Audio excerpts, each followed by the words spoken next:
السلام عليكم ورحمة الله. إن الحمد لله نحمده ونستعينه ونستغفره ونعوذ بالله من شرور أنفسنا ومن سيئات أعمالنا. من يهديه الله فلا مضل له ومن يضلل فلا هادي له، وأشهد أن لا إله إلا الله وحده لا شريك له، وأشهد أن محمدا عبده ورسوله. اللهم صل وسلم وبارك عليه وعلى آله وصحبه وسلم. Inshallah, the subject this weekend and the next one, inshallah, it's about al-ilm or knowledge with different aspects to it, but mainly from two places, so that if someone wants to follow some text, inshallah, one of which is from the book of Miftah Dar al-Sa'ada. The book of Miftah Dar al-Sa'ada, the keys to the gate of happiness. And this book is by Ibn al-Qayyim rahimahullah. And one aspect or one very small portion of the book in the subject of ilm, because this book has many different topics to it. And one of the chapters, Ibn al-Qayyim rahimahullah, he talked about al-ilm. And it should have been a separate book by itself, but he put it within that book. And in it, he mentioned 156th wajh, or a way of the virtues of al-ilm. 156, 150 something, it's all clearly mentioned. Al-wajh al-awwal, al-thani, al-thalith. Oh, go ahead. There's a car blocking other cars with the license plate FC 42399. If this is your car, please move it. It is blocking others from leaving.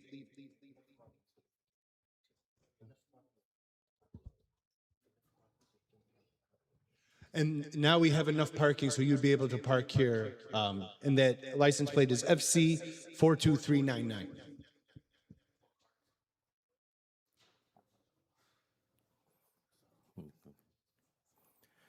So again, inshallah ta'ala, the book, and it's important to know the title of the book, where he called it Miftah Dar al-Sa'ada wa Manshur Wilayat al-Ilm wal-Irada. Wa Manshur Wilayat al-Ilm wal-Irada. That means the explanation, the way of the wilaya, of the good status of al-Ilm wal-Irada, knowledge, and al-Irada, which is the will. So in the book, he has a chapter that talks about al-ilm, and as he said, over 150 points or ways to show the superiority of al-ilm or knowledge, which is the knowledge of the deen. Al-ilm, that means ilm al-kitabi wa sunnah, the knowledge of the Quran and the sunnah of the Prophet alayhi salatu wasalam, with the proper understanding. And inshallah ta'ala, next weekend, we'll talk about some of the things that Ibn Rajab, and continuing with this one also, inshallah. But Ibn Rajab, rahimahullah, he has an explanation, beautiful explanation for the ayah, إِنَّمَا يَخْشَى اللَّهَ مِنْ عِبَادِهِ الْعُلَمَاء. That indeed those who fear Allah are the ulama. So some explanation, some of the benefits with the tafsir of this ayah. And as you heard from the topic of the book, the entire book, as he mentioned that in his muqaddimah, in his introduction, and his introduction is a very long introduction, as always the way of Ibn al-Qayyim specifically, and his Shaykh Al-Islam Taymiyyah rahimahullah. He talked about the core of this book is in these two things, al-ilm wal-irada, the knowledge and the will. And that the kamal, the perfection of the human beings, is not just in the ilm and not just in the irada. The perfection of a human being when he has both together, the knowledge and the will to implement this knowledge. And the ulama, they mentioned that because the details are needed. But the way that the Quran and the Sunnah of the Prophet ﷺ talks about the ilm, al-irada, or the will, or al-amal, or actions, is already included in the word al-ilm. So this is a very important point to understand, because when we say ilm, knowledge, it's not really, it's like when you're saying as-salah means prayer.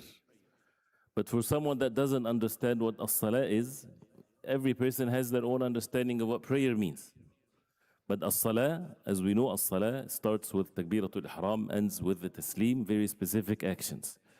So the same thing with al-ilm. The word al-ilm is not just any knowledge or knowledge in general. This is a very specific understanding of it, which is basically the wahy from Allah, the revelation from Allah, that is always attached to it, which is part of it, which is once we see or once we hear the word al-ilm, that means the amal is not detached from it. Actions is not detached from it. So if someone is a alim, but he's not acting upon his ilm, he's not a alim. Then we can call it something else. Maybe he has some ma'rifah. He has some information. He has 10 PhDs in Sharia. Sure, no problem. Not disqualify these types of things. But does that make a person a alim? Versus someone that doesn't have much knowledge, but he acts upon his knowledge. So it's about al-ilm wal-amal together. And there is no way that a person would find in the book, in the Quran or in the Sunnah of the Prophet ﷺ, that when it comes to the individual, the knowledge of the individual is praised just for the fact that he has some knowledge or has lots of knowledge. Actually becomes a condemning thing if he does not act upon his ilm, his knowledge, and there are examples of that in the Quran. So therefore, al-ilm wal-irada or al-ilm wal-amal are always together. And this is the point of seeking knowledge, and this is the superiority and the virtues of al-ilm, and which is basically the wahy from Allah. Inshallah ta'ala, we'll go through not necessarily also every word of it, but we ask Allah subhanahu wa ta'ala to make us having these blessed gatherings to increase our iman, to understand things in the right way, to follow the ways of the early generations of Islam, to exalt the subject of al-ilm. If someone has the means, has the ability to seek knowledge, then to seek knowledge in the proper way and to seek help from Allah subhanahu wa ta'ala. So this is, if you have the PDF copy, inshallah ta'ala, page 347, page 347. This is in Al-Wajh al-Tasi' wal-'Ishrun ba'd al-Mi'ah. This is the number 129 point that he's mentioning about one of the ways of why fadlul ilm, or the benefits of knowledge or the virtues of knowledge. He reached already to the point of 129. But in it he mentions the athar from Ali ibn Abi Talib radiallahu anhu, and he explains it, and we had discussed that before. But here with his explanation, rahimahullah, the wasiyah, the advice of Ali ibn Abi Talib radiallahu anhu to Kumail ibn Ziyad al-Nakhai, to one of the people, and he gave him an advice with regards to al-ilm and other things. So this is basically the wasiyah of Ali radiallahu anhu, and in it he, Ibn al-Qayyim rahimahullah, gives some more explanations, and with a very also structured way of making comparison to al-ilm versus wealth and things like this. So we'll start inshallah ta'ala, and we ask Allah subhanahu wa ta'ala to make it benefiting inshallah for this less than an hour. Kumail ibn Ziyad, he said, and we talked about the takhrij of this athar, and it's a sound one, has beautiful meanings to it. He said, أخذ علي بن أبي طالب رضي الله عنه بيدي. Ali ibn Abi Talib, he took me with my hand one day, فأخرجني ناحية الجبانة. He took me to the side of al-Jabbana, whether it's the openness or they used to call the graveyard as this, they give it this name because it's outside of the city. So he took him in an empty place. فلما أصحر جعل يتنفس. When they reached an open place, he kept on breathing. ثم قال, like when someone having a concern like this, and then he said, Ya Kumail ibn Ziyad, calling him with his name because of the importance of what he's going to say afterwards. He said, Al-Qulubu aw'iyah. The hearts are containers. And again, these are the words of Ali radiallahu anhu, how the Sahaba radiallahu anhum benefited from the Quran and the Sunnah of the Prophet alayhi salatu wasalam, one of the Ashara al-Mubasharin bil-Jannah, giving the gist of what he learned to pass on from one generation to the other. Al-Qulubu aw'iyah. The hearts are containers. فَخَيْرُهَا أَوْعَاهَا لِلْخَيْرِ احفظ عني ما أقول. The best of the hearts are أوعاها للخير, from al-aw'iyah. The best of the hearts are the hearts that contain al-khayr. So al-khayr and goodness has to enter the hearts. When we look into our own selves, when we say, for example, for our children, why the words are not being listened to, there's some things that is blocking the hearts. If the heart is open for al-khayr, receiving the khayr, and the khayr enters these hearts, these are containers. It pushes away the evil. And we keep on, and this is a duty in this life, and that's what the ilm is. The ilm is not about hearing again or just some words to be said. We need to make sure, and it's all by the help of Allah, because the hearts are in the full control of Allah subhanahu wa ta'ala. So the tawfiq, the help for a person to have the matters of knowledge to enter the heart, this is ilm by itself. And there are details to this. And since the hearts are aw'iyah, containers, so either it will contain khayr or shar, or evil. And the manafidh is always repeated. The passages to the heart are what we see and what we hear. This is also the means to learn. So whatever we see, whatever we hear, whatever we get our hearts busy with, this is what the hearts will be filled with. So if a person constantly listening and seeing bid'ah innovations in the deen, people of bid'ah, people of disbelief, shirk, sins, whatever, all kinds of filth that is out there, whatever a person hears it, whatever a person sees it, and that goes into the heart. And opposite of that is al-khayr, the good, the Quran, the Sunnah, the good words, the things that Allah subhanahu wa ta'ala permitted. So there's always tazahum, there's always, the struggle between the khayr and the shar, who wins to go into the heart. And the shaitan, this is his play, or this is his game. And as they say, the heart is the playground of the shaitan. He wants to settle there, and he gets all kinds of means so that he can get into the heart. Once he gets into the heart and he sits there, then he's able to block the way that a person sees and hears, manipulate everything, makes a person in state of deception. He doesn't know. Then the khayr becomes evil and the evil becomes good. And that's why there is, again, ilm in the Quran and the Sunnah of the Prophet ﷺ, ways to make sure that we introduce the khayr to the heart, and we keep on doing this to ourselves and pushing away the evil and blocking the ways of evil. And therefore we will appreciate the words of a Salaf, Ridwanullahi alayhim, when they would even say the forbiddance of sitting with the people of bid'ah. It's all because of protection of the heart and protection of one's deeds, and never to belittle this, never to think that we can outsmart ourselves even. To humble ourselves to the deen of Islam and to do the best we can, but to understand this, that al-qulubu aw'iyah, it's containers, it has to be filled. There's no empty hearts, it has to be filled. فَخَيْرُهَا أَوْعَاهَا الْخَيْرِ. And he mentioned that as an introduction before he would say these beautiful wasiyah, these beautiful words to him. And that's why he said, احفظ عني ما أقول. احفظ عني, guard, memorize, keep it in your heart. What am I about to say to you? Then he says, الناس ثلاثة. People, humanity, the people are of three types. الناس ثلاثة. فعالم رباني, ومتعلم على سبيل نجاة, وهمج رعاع أتباع كل ناعق, يميلون مع كل ريح. And then he keeps on describing them. He mentions here the entire athar, and then he explains it. I would just translate this sentence, and then we go to the explanation of Ibn al-Qayyim rahimahullah. He says, memorize from me what I'm about to say. The people are of three types. The first one, عالم رباني. عالم, a person of knowledge, and that's ismu fa'il from al-ilm. Al-ilm is knowledge. Alim is the one that has the knowledge. Rabbani, from al-Rabb, that means he is lordly. That means the ilm is the ilm from Allah subhanahu wa ta'ala, which is the wahy from Allah subhanahu wa ta'ala. He goes by the proper understanding of al-ilm, the true alim, the one that is having the ilm and the amal and act upon what Allah subhanahu wa ta'ala revealed to the Prophet sallallahu alayhi wa sallam.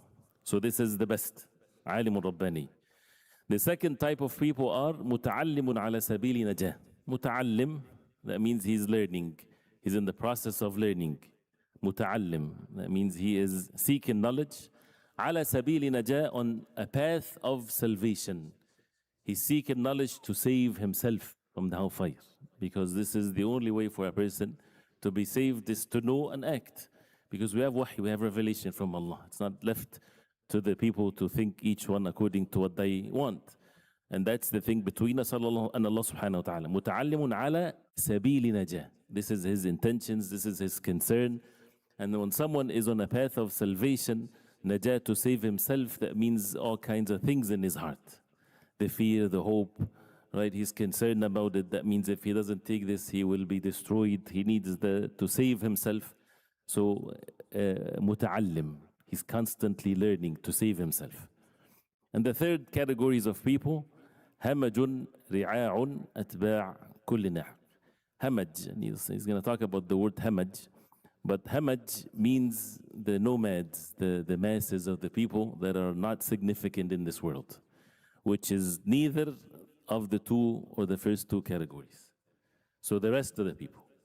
Because the first two, which is a alim or someone that is seeking knowledge. The rest are the masses, ri'a, it's also to belittle them. That means they have nothing, no concern in their life. They just explain the meaning of it. أتباع كل ناعق. They follow any na'iq. And a na'iq, as it's mentioned in the Quran, the example of the one that screams, like the shepherd when he speaks to the herd of sheep. They don't understand what he's saying, but they hear sounds. They hear voice, and they go by the voice. And they would get the understanding, go this way, go that way. So a na'iq is the one that screams or says things, and people just follow him, regardless of whatever he says. And then he explains the more of the details of these characteristics of the individuals. So after, without going into details, I just want to go through what Ibn al-Qayyim rahimahullah, he said here after he mentioned the entire, and it's still a long wasiyah. He says, هذا حديث حسن, quoting from Abu Bakr al-Khatib, that this is a sound and it's a beautiful speech. من أحسن الأحاديث معنى, from one of the great meanings here, وأشرفها لفظا, and has honored words. He says, وتقسيم أمير المؤمنين الناس في أوله تقسيم في غاية الصحة ونهاية السداد. So he talks about the taqsim, the categories of people that Ali radiallahu anhu mentioned in the beginning, such a perfect, such a beautiful way. لأن الإنسان لا يخلو من أحد الأقسام التي ذكرها مع كمال العقل وإزاحة العلل. Page in the next page, 349. So, and again, I'm not going to read every single word now, inshallah, but just to get the understanding of it, that the human beings, no one will be in another category than these three categories. Everyone, they would have in one or the other of these categories. And this is one of the great aspects of knowledge.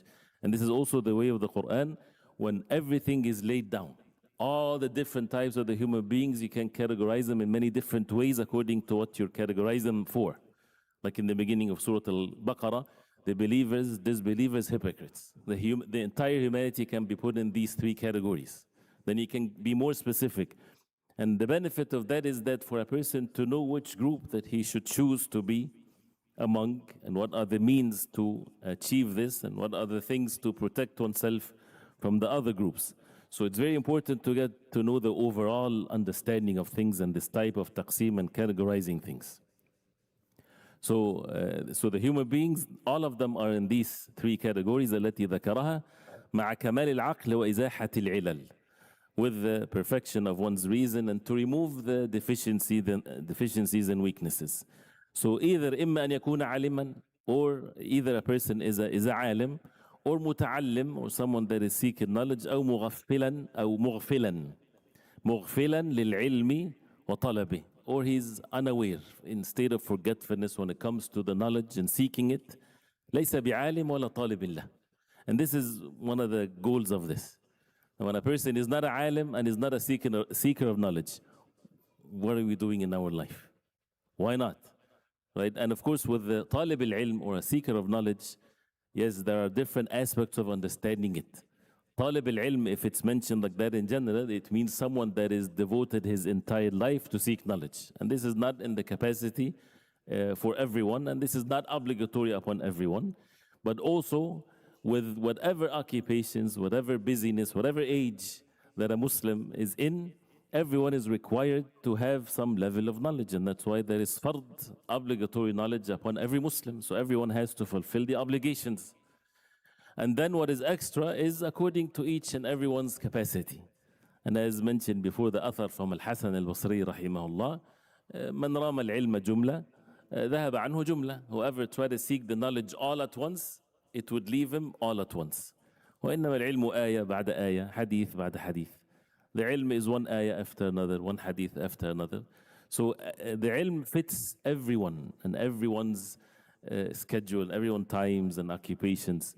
And part of the muta'allim, as it's going to be mentioned, which is what the muta'allim is, he's seeking knowledge from the alim, from the people of knowledge.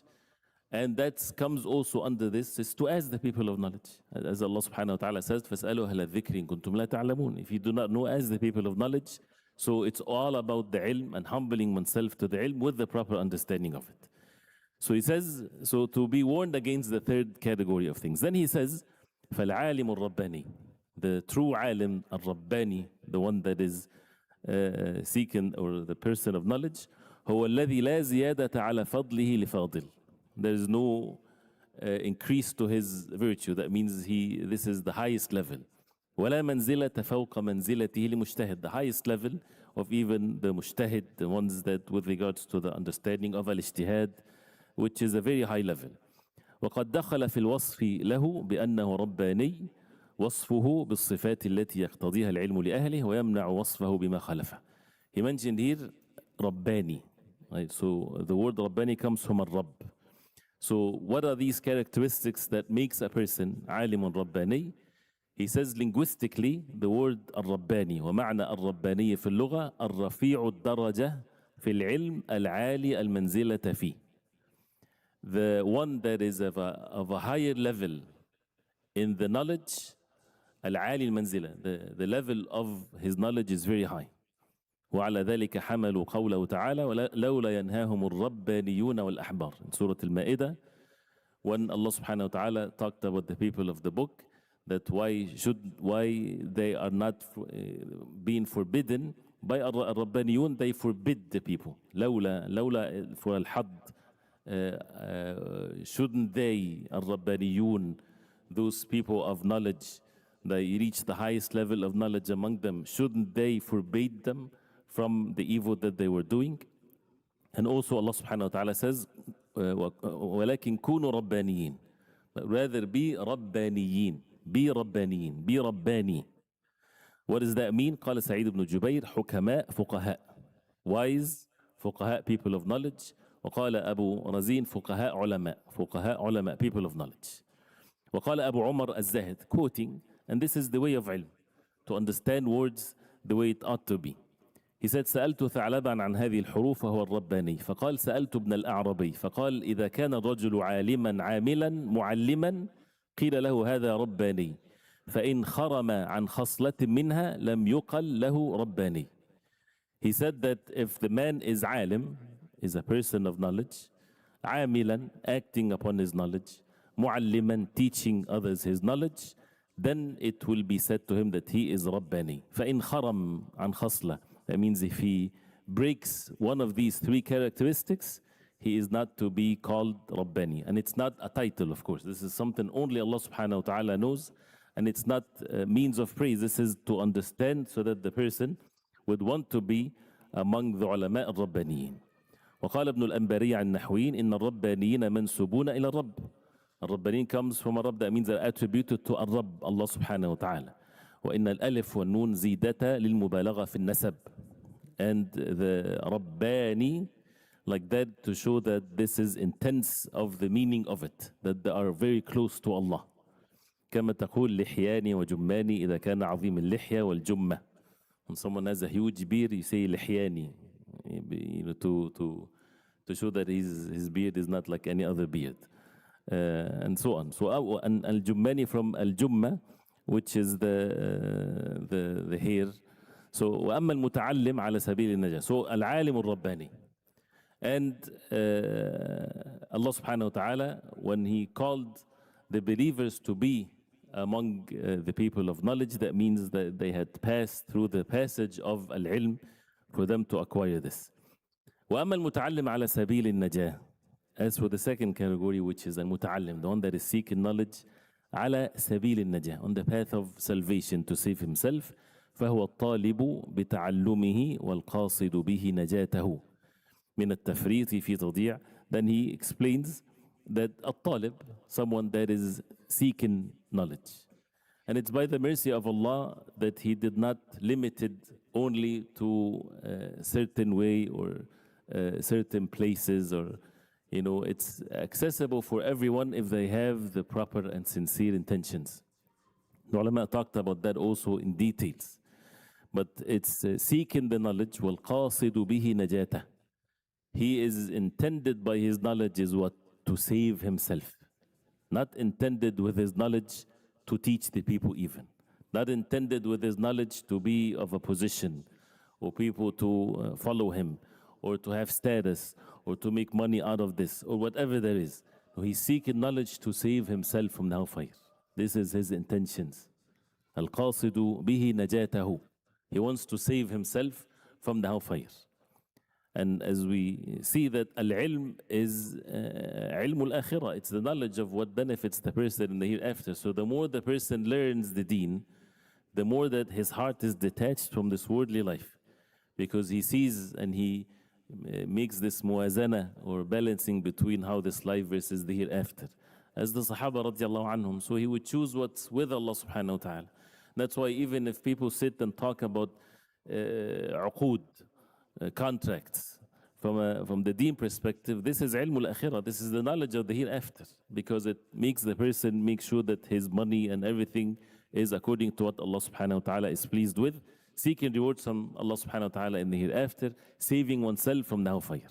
So وَالْقَاصِدُ بِهِ نَجَاتَهُ مِنَ التَّفْرِيطِ فِي تَضِيعِ الْفُرُوضِ الْوَاجِبَةِ عَلَيْهِ. To save himself from what? From التفريط, to be loose in ruining his furud, his obligations that is obligatory upon him. Allah subhanahu wa ta'ala obligated things upon us. What is the meaning of fard? Wajib, obligatory. If a person doesn't do it, that means he deserves to be punished in the hereafter. So what are these furud? This ilm. In general or in details, everything, it's fard. So a person has to learn it. Now al-ilmu bit-ta'allum, knowledge is by learning it. What to believe in. When you see that there is people talking about the matters of Aqidah as if this is an intellectual thing. Your mind versus my mind and reason. Aqidah is ghaib. Aqidah is unseen. And where is the way, or what is the way for us to learn our Aqidah? We have to learn it. And learning it from the Quran and the Sunnah of the Prophet ﷺ, for what the Sahaba radiallahu anhum talked about. And if they didn't talk about something, we don't talk about what they didn't talk about. Things like this, to understand things in the right way. And the same thing with matters of furud and the ibadat, halal and haram. So to save oneself from not fulfilling the obligations. وَالرَّغْبَةَ بِنَفْسِهِ عَنْ إِهْمَالِهَا وَاطِّرَاحِهَا. وَالرَّغْبَةَ بِنَفْسِهِ. And to have that zeal for his own self, not to ignore oneself. Oneself, our nafs, is aziza, is an honored thing. Allah subhanahu wa ta'ala created us. Just the fact that we are creation of Allah, Allah subhanahu wa ta'ala created us. This meaning needs to, it would cause for the person to have this type of awakening. Imagine that yourself, myself, that we were not created. And to see the honor that we are created. وَلَقَدْ كَرَّمْنَا بَنِي آدَمَ. Allah subhanahu wa ta'ala created us. Each and every one of us. There was an act of creation. The act of creation, Allah subhanahu wa ta'ala khalaqana. This is by itself such an honor thing that Allah subhanahu wa ta'ala created us. There was an action from Allah subhanahu wa ta'ala to create each and every one of us. So for a person to look at himself as being honored by Allah subhanahu wa ta'ala, so don't ruin that oneself, that nafs. This nafs is an honored thing, honored creation of Allah subhanahu wa ta'ala. Why would a person ruin it and belittle it and make it just like the souls of the animals, just following his desires? So when he says وَالرَّغْبَةَ بِنَفْسِهِ عَنْ إِهْمَالِهَا, الرَّغْبَةَ بِنَفْسِهِ, the zeal for his own self, عن not to make ihmal, not to overlook it, not to ruin himself. وَاطِّرَاحِهَا, when you throw something that you don't care about, something that like bad dates or something like this that you don't really care for. Some people, they deal with their own self like this. It's insignificant. They're just nothing. So they would ruin themselves. And this is basically when a person lives his life not knowing what he's doing, just following his desires. So this nafs needs to be honored. وَالْأَنَفَةِ مِن مُجَانَسَةِ الْبَهَائِمِ. Al-anafa comes from al-anf. It's sometimes used in a good way, sometimes it's used in a bad way. So when someone is arrogant and he moves his nose up like that, that's not a good thing. But it's in a good way to stay away, not to degrade yourself from having similarities to the cattle, al-baha'im. This is a good anafa for a human being to not to imitate the animals by not ruining himself. And this is how the muta'allim is, ala sabil al-najah. So seeking knowledge, having the maqsid to save himself from what? To save himself from the hellfire, to save himself from the actions in this world that would lead the person to the hellfire, not to ruin his obligations, to honor himself, not to ruin it, not to overlook his own self. Allah subhanahu wa ta'ala created this nafs to be amana for ourselves, to take care of it, to elevate it, to give it and to make it receive the light of the revelation from Allah. And the more the person learns and act, the more that he would elevate himself. And this is even in every aspect, like a sabr, for example. When a person has patience and endure patience to do what is good, stay away from what is bad, elevates himself. Look at the lives of the Sahaba radiallahu anhum. What were their concerns before the deen of Islam versus what happened to them after they embraced the deen of Allah? How their life changed. What's the values in their life? How they conduct themselves and how they speak, relationships, matters of belief. This is how the human beings reach the highest level. والتين والزيتون وطور سينين وهذا البلد الأمين لقد خلقنا الإنسان في أحسن تقويم ثم رددناه أسفل سافلين إلا الذين آمنوا وعملوا الصالحات فلهم أجر غير ممنون. This is how the human beings, they put themselves into the lowest level when Allah subhanahu wa ta'ala created them in the best way and form. Created the human beings to fit to reach the highest level. But when people choose following the shaitan to degrade themselves to the lowest level, when they ignore this ilm or learning the deen to act upon it. So, وَالْأَنَفَ مِن مُجَانَسَةِ الْبَهَائِمِ. So, and then he says, ثم قال وقد نفى بعض المتقدمين عن ناس من لم يكن من أهل العلم. وأما القسم الثالث, as for the third category, فهم المهملون لأنفسهم. And you can look at it from many different ways. He says here the third one's hamaj al-ri'a', those who follow just anyone, just because maybe he speaks in a nice way or he looks in a certain way. This is humanity are like this. They have to follow someone. المهملون لأنفسهم. Al-ihmal, as we said again, is to ignore yourself. Is to not to when you have something insignificant you don't really care for. So al-muhmiluna li-anfusihim, those who ignore themselves, they belittle themselves. الراضون بالمنزلة الدنية, those who are pleased with the lowest level, والحال الخسيسة, and the humiliated, despicable state. التي هي في الحضيض الأوهد والهبوط الأسفل. All synonyms and words to show the lowest of the lowest and the lowest of things. الحضيض, the lowest thing in any matter, and to keep on going down, because actions and deeds either takes the person up or takes him down. The iman either increases or decreases. So the more the person treats himself like this, leaving himself like that to whatever comes along and listening to whoever he listens to and follow whatever, then he's taking himself to what's low and low of levels of evil.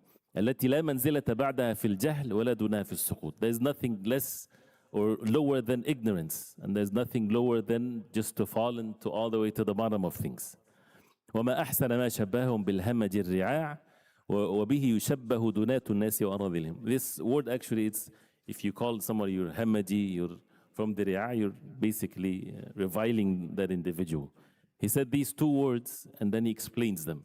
Who are the hamaj al-ri'a? Because it's always given for those who are of the lowest level of individuals. Al-ri'a' He says المتبدد المتفرق. المتبدد المتفرق. The one that is separated. It's not all together. Something that is cut off into pieces, so it becomes insignificant. Something that is of no value whatsoever. He says والناعق الصائح. الناعق is the one that screams out. هو في هذا الموضع الراعي, the shepherd. يقال نعق الراعي بالغنم ينعق. الراعي when the way that he interacts with his herd. إذا صاح بها. ومنه قوله تعالى ومثل الذين كفروا كمثل الذي ينعق بما لا يسمع إلا دعاء ونداء صم بكم عمي فهم لا يعقلون. This is an example that Allah subhanahu wa ta'ala gave to the disbelievers. They are the like of the one ينعق بما لا يسمع. He just screams, say things that is not of meanings whatsoever. Like the shepherd when he screams to the animals, they don't understand what he's saying except that it's a sound to follow one way or the other. So they are deaf, blind, mute. فهم لا يعقلون. There's no reason, they have no reason whatsoever because they're not comprehending the truth. Now he says, what are some of the benefits from the beginning? We didn't, from the very first word of the wasiyah, he says, القلوب أوعية. We'll take that one, inshallah ta'ala, for today, and then we continue. So, Ali radiallahu anhu said, القلوب, the first thing that he started with saying, القلوب أوعية. The hearts are containers. He says, القلب يشبه بالوعاء والإناء والوادي لأنه وعاء الخير والشر. The heart is to be given the example of الوعاء, container, and الإناء also a container, different sizes, والوادي, a valley or a field. And he mentioned an author here, إن لله في أرضه آنية وهي القلوب فخيرها أرقها وأصلبها وأصفها. That to Allah subhanahu wa ta'ala in his ard, on the face of earth, آنية, utensils, containers, which is the hearts. فخيرها, the best of it, أرقها, the most gentle. الرقة is the most delicate, is the softest of all. فخيرها أرقها وأصلبها وأصفاها. And at the same time it's صلب, that means it's strong and it's pure. So that the khayr does not is not removed from it, and at the same time it's soft, and the softness of the heart versus the harshness of the heart. So these are awani, these are containers. And this is what the source and the place, the root of all goodness. فهي أواني مملوءة من الخير. So these are containers that is full of خير. وأواني مملوءة من الشر. Or أواني, containers full of evil. كما قال بعض السلف قلوب الأبرار تغلي بالبر وقلوب الفجار تغلي بالفجور. That the hearts of the abrar, the righteous ones, Taghli is full of righteousness and boiling with, that means it's moving with all kinds of birr and righteousness. وَقُلُوبُ الْفُجَّارِ, and when someone is a fajr, wicked, evil, is full and it's boiling, moving always with al-fujur. وفي مثل هذا قيل في المثل, very famous quote they always say, وَكُلُّ إِنَاءٍ بِالَّذِي فِيهِ يَنْضَحْ.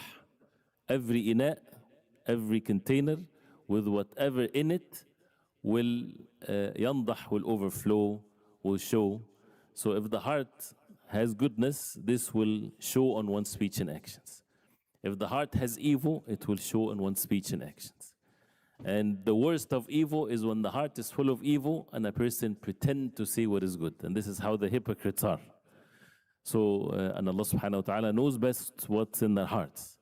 So, وَكُلُّ إِنَاءٍ بِالَّذِي فِيهِ يَنْضَحْ. But when someone says evil, when someone does evil, that means for sure, definitely the heart has evil. It cannot be explained otherwise. Cannot be said, but his heart is good. Everybody has goodness in their heart. But the evil that shows, that means there's evil inside, accordingly to what that evil that showed with speech and actions. And that's why even when we deal with ourselves, and only Allah subhanahu wa ta'ala sees what's in our hearts.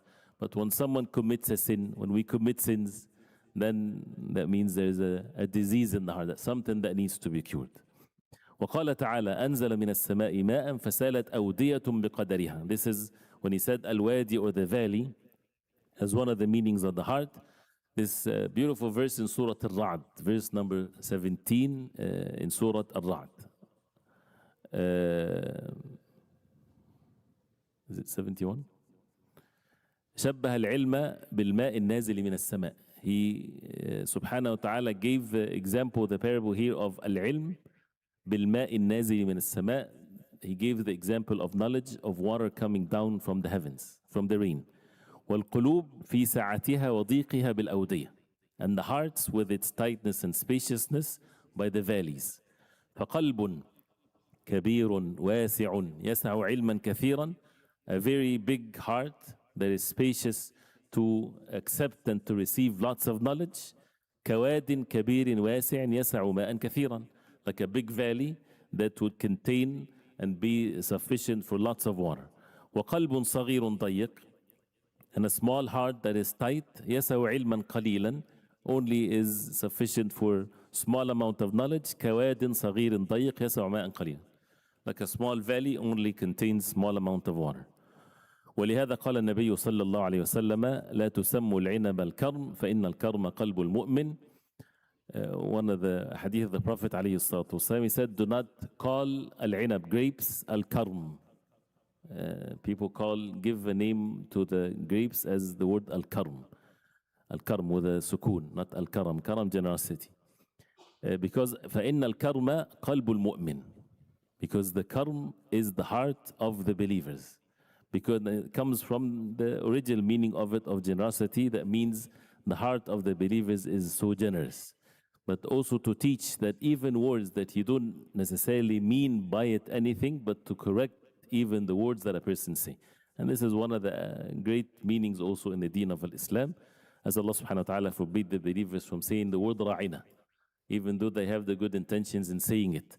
When the Jews would come to the Prophet alayhi salatu wasalam and they would say ra'ina. Ra'ina has two meanings to it. One, Arabic meaning of it, give us attention. But according to them, it means from al-ru'una or foolishness. So Allah subhanahu wa ta'ala forbade the Sahaba from using that word.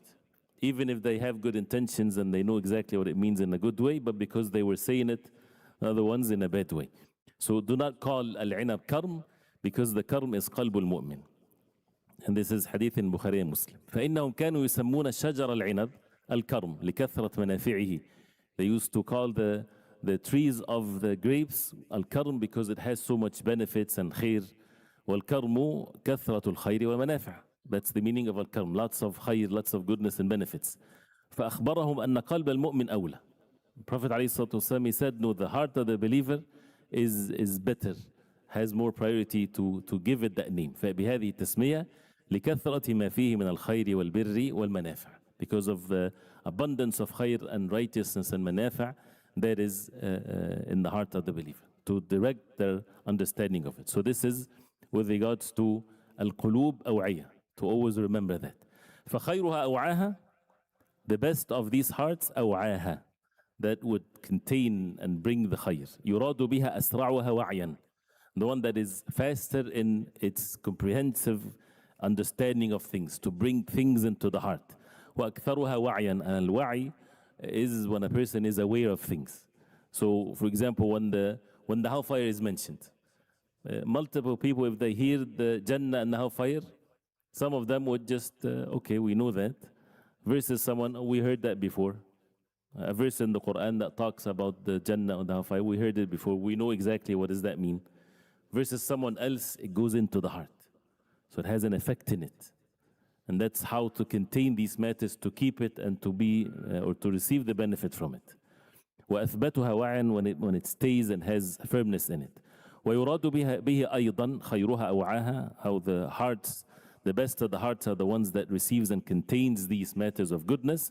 أحسنها وعيا, the best of it in understanding and perceiving things. فيكون حسن الوعي الذي هو إيعاء لما يقال له في قلبه وسرعته وكثرته وثباته. So therefore, and this is all from al-wa'i or أوعاها, إيعاء, that means إيعاء لما يقال له في قلبه.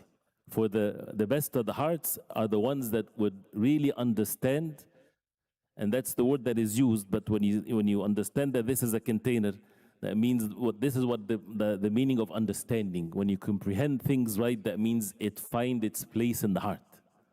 That whatever information that is received, it finds its place in the heart. It finds the right place in the heart. So anything that is being said of goodness, and a person has to be selective, of course. So if it's a matter of goodness, it finds its place in the heart. And therefore, everything changed in the human being as a result of that. And that is the quick understanding of it. And he says, سرعته وكثرته وثباته. That it's immediate effect, and its abundance of this goodness, and it's the firmness of it. And that's why the continuous knowledge. And if a person reached a level of knowledge and then he leaves himself, then he can degrade himself to go back to the worst level. So it's a constant struggle to keep the hearts and to contain the matters of goodness in it. We'll just end with more of this wa'i thing. والوعاء من مادة الوعي. So الوعاء, the container, and that's how the word al-wa'i. The word al-wa'i is used even very widespread. Even you would hear it in the news many times. Or they introduce certain terminologies to it nowadays. You know, معركة الوعي. You know, the battle of al-wa'i, which means what? People are in war to gain your wa'i, to gain your heart, to gain your understandings, right? So whatever you find it clearly in this world that we live in, politicians, for example, everyone, they're trying to get your opinion, to be loyal to them, and they work on emotions, on things, whatever they do, whether it's matters of goodness or whether matters of evil, but it's all about al-wa'i, understanding things. To understand things in the right way, he says this is what al-wi'a comes from. This is what the container comes from. See the relationship between something physical and the non-physical meaning of it. It's all because of that container, which is the heart. فَإِنَّهُ آلَةُ مَا يُوعَى فِيهِ. So the heart is the tool where things are put in it, and this is now the perception becomes in place. And that's why when Shaykh Hussain Tayyib, when he said, make your heart like a glass, don't make your heart like a sponge. Because if it's like a sponge, it absorbs everything, and then it becomes affected. But if it's like a glass, then it rebounds things if you had to hear something. And the constant listening or seeing or hearing evil and wrong things, what happens? It goes into the heart. And this is over the power of the human beings. And this is many human beings, they don't understand that. You think, oh, I know what's bad and what's good. So if I hear and listen to the evil all day long, I won't be affected. This is part of the arrogance or forgetfulness or ignorance that human beings think. The more a person is constantly listening or seeing what is wrong, because we're forbidden from doing this, and that's sufficient for us, but that's the danger of it. It will eventually enter the heart. And the more the person keeps on listening to what is good, making dhikr of Allah subhanahu wa ta'ala, even if you say it's not happening in the heart, just keep saying it, keep making dhikr, keep reading Quran, keep seeking knowledge. And this is the means to make it enter the heart. So when we understand that al-qalb alatul wa'i, al-ala is the tool. So the tool of the perception of things, and once it enters in there, and Al-Qayyim has also beautiful understanding or meaning where the shaitan basically he's waiting to enter, and once he enters, that's what the ghishawa becomes on the eyes. A person sees in front of him the haqq, he sees the truth, but to him is not the truth anymore, it's falsehood. He did it to himself. He allowed the heart to be corrupted, so that no one would say, how come so and so he knows the Quran by heart, but this is how his affairs now. This is Allah subhanahu wa ta'ala knows best. This is, the heart has different stages of things that no one knows, but it's basically because of this. Allah subhanahu wa ta'ala warned us of that. And there are many cases in the Quran and the Sunnah of the Prophet ﷺ that explains that.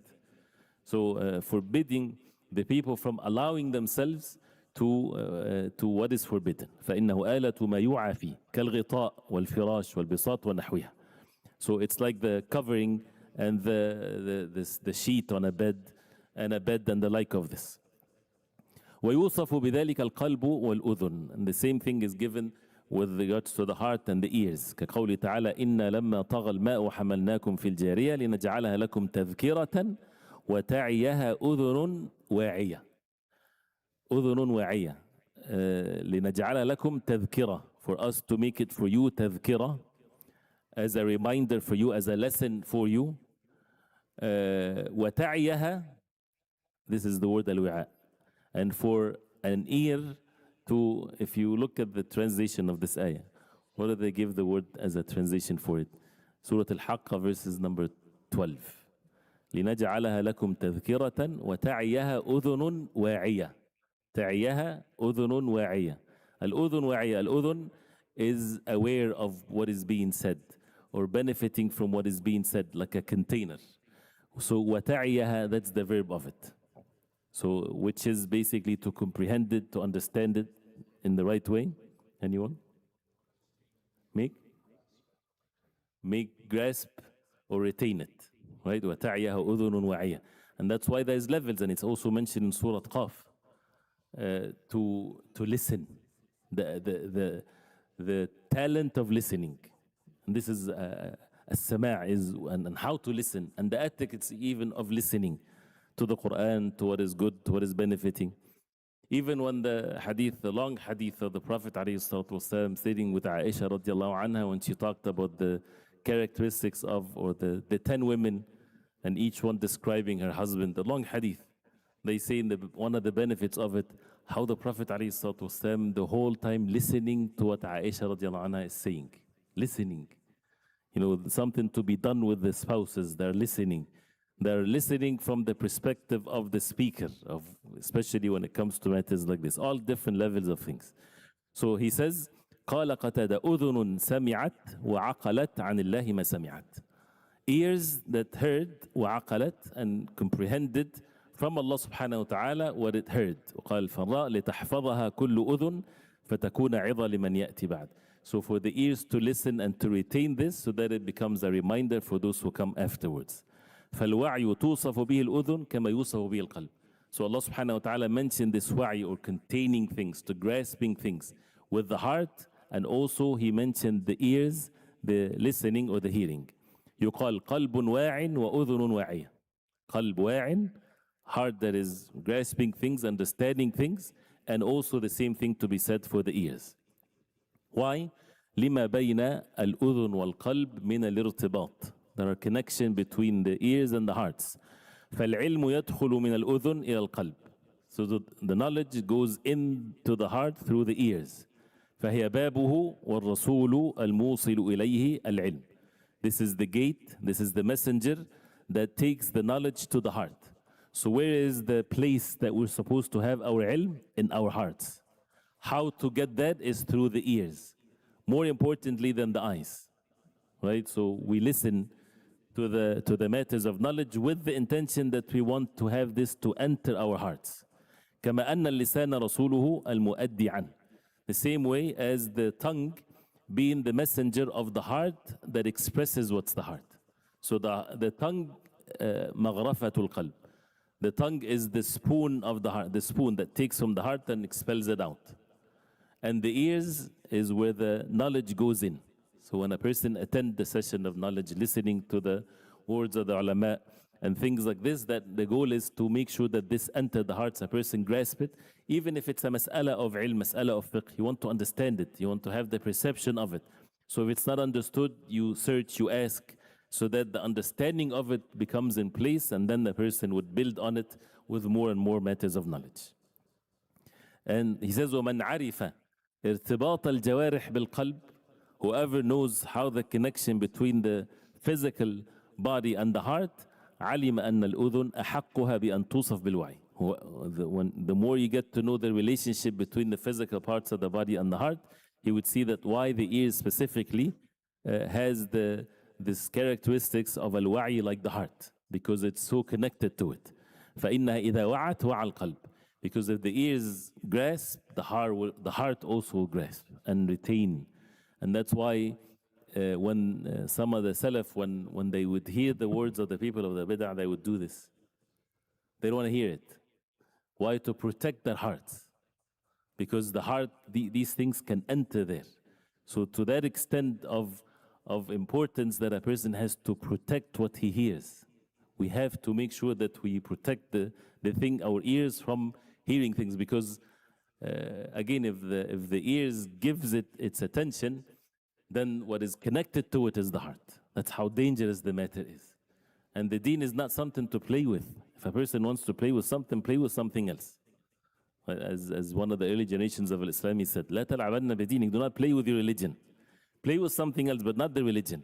And that's why the religion, what is right, what is wrong, to learn the deen of Islam, not just to leave it out there for Iblis to teach us the deen والعياذ بالله.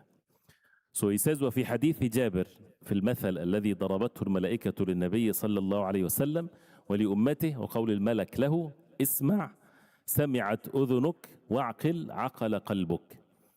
The hadith in Sunan al-Tirmidhi and others, and it has shawahid to it as it's mentioned in the footnotes, but the angel said, اسمع, listen, سمعت أذنك, let your ear listen.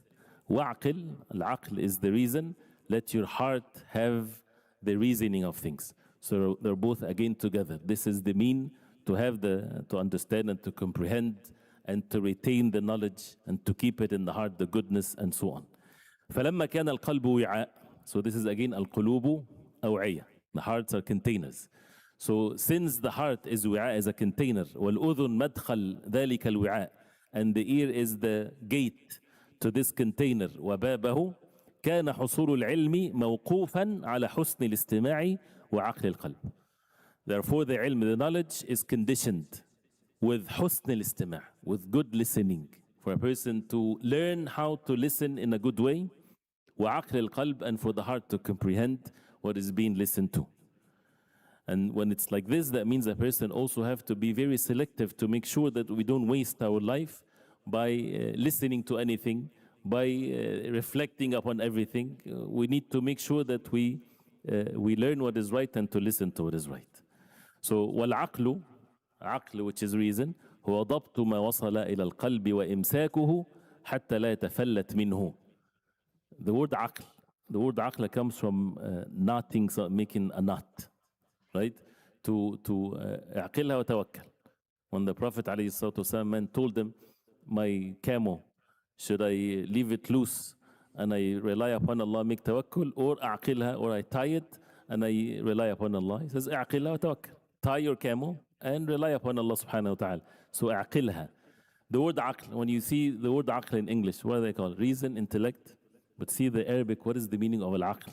Because the aql is mentioned in the Quran. The aql is mentioned in the Sunnah. What is al-aql? So that you would find people say my reason versus your reason.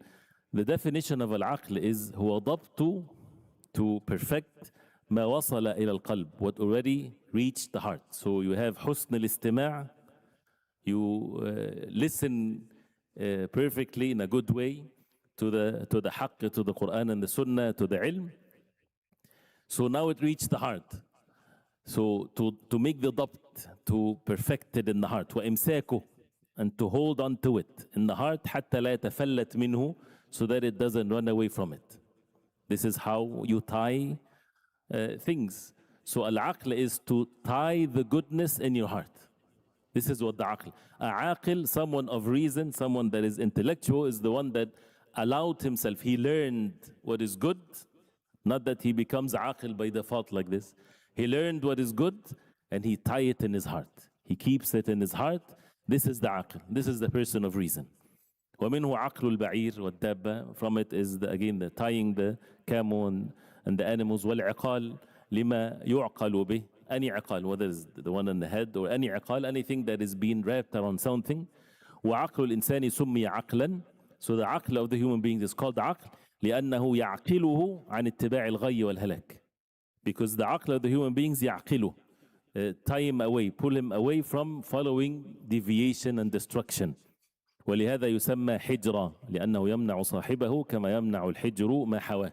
Also the aql is called hijr, like hijr Ismail, it's a barrier.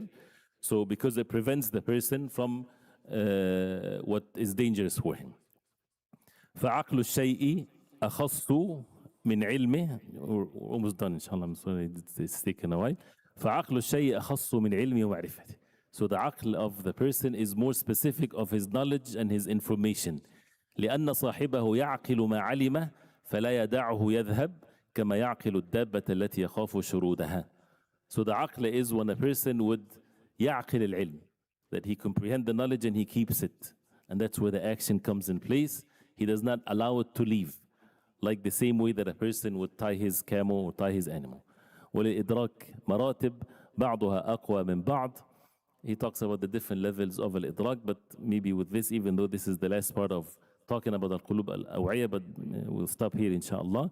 We connect that so that we, next time, inshallah, we come with what has been already mentioned to make sure that we have these meanings, because we need to have the aql of it. We need to contain it in our heart, so that it's not just listening and that's it. Because these types of things are life-changing meanings, so that the person then take the means and the steps to acquire the knowledge of the deen of Islam, to seek the pleasure of Allah subhanahu wa ta'ala alone, and never to have a pre-perception of things. One of the worst thing that a human being can do to himself is to think that we know.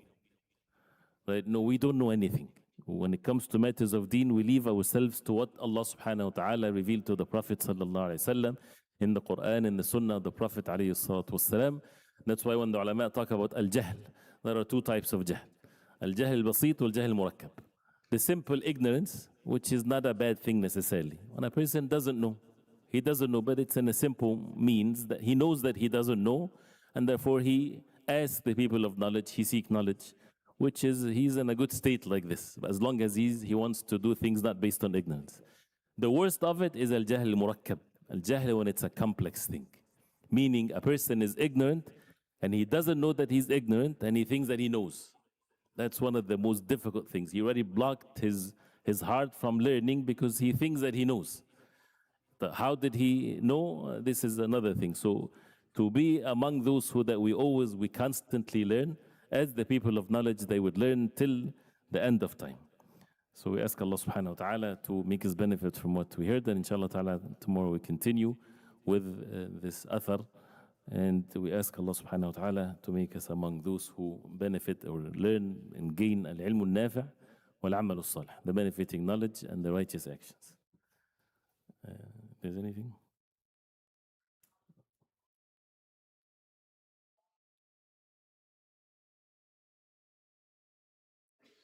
Anything that needs to be clarified? If there's anything? Oh, I thought another car. Okay, there's snacks upstairs, inshallah. Isha is at 10 o'clock, inshallah. So, 10:10? Oh, 10:10, okay. 10 o'clock tomorrow, oh, inshallah. So, Isha is 10:10, so there's 20 minutes for the snacks, inshallah.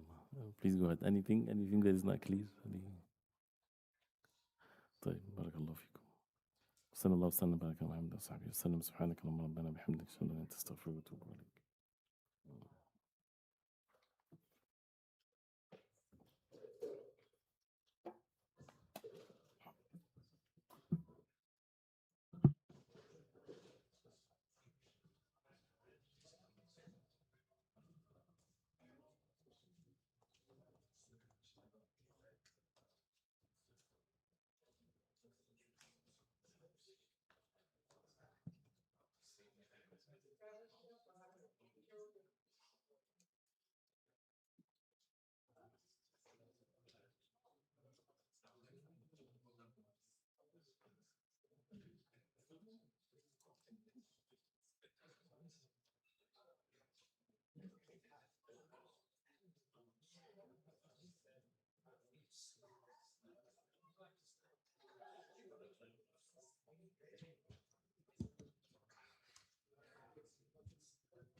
الله أكبر الله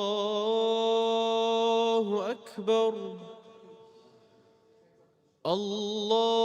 الله أكبر الله أكبر أشهد أن لا إله إلا الله أشهد أن لا